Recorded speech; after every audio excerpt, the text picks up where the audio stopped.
as we observe Ash Wednesday today, I invite you to take a few moments to hear the word of Scripture that we have for today. I invite you to make yourself comfortable, to close your eyes, and just to listen to the reading and see if maybe a word or a phrase pops out to you, something that sticks with you as you listen to the reading all the way through.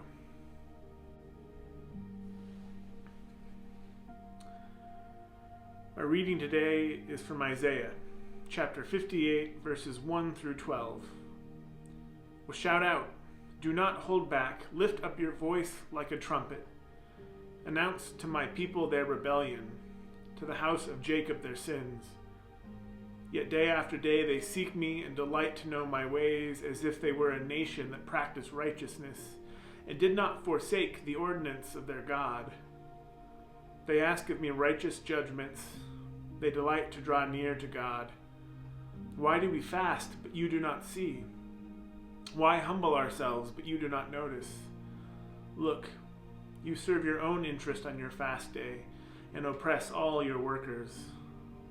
Look, you fast only to quarrel and to fight and to strike with a wicked fist. Such fasting as you do today will not make your voice heard on high. Is such the fast that I choose? A day to humble oneself? Is it to bow down the head like a bulrush and to lie in sackcloth and ashes? Will you call this a fast day, a day acceptable to the Lord? Is not this the fast that I choose? To loose the bonds of injustice, to undo the thongs of the yoke, to let the oppressed go free, and to break every yoke. Is it not to share your bread with the hungry and bring the homeless poor into your house? When you see the naked, to cover them and not to hide yourself from your own kin. Then your light shall break forth like the dawn, and your healing shall spring up quickly. Your vindicator shall go before you. The glory of the Lord shall be your rear guard. Then you shall call, and the Lord will answer. You shall cry for help, and he will say, Here I am. If you remove the yoke from among you, the pointing of the finger, the speaking of evil, if you offer your food to the hungry and satisfy the needs of the afflicted, then your light shall rise in the darkness, and your gloom be like the noonday. The Lord will guide you continually and satisfy your needs in parched places and make your bones strong. And you shall be like a watered garden, like a spring of water whose waters never fail.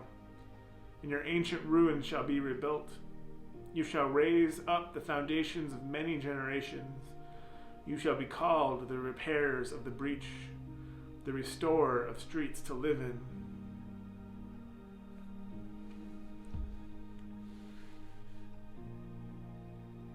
Well, of course, today is Ash Wednesday, which is the beginning of the season of Lent.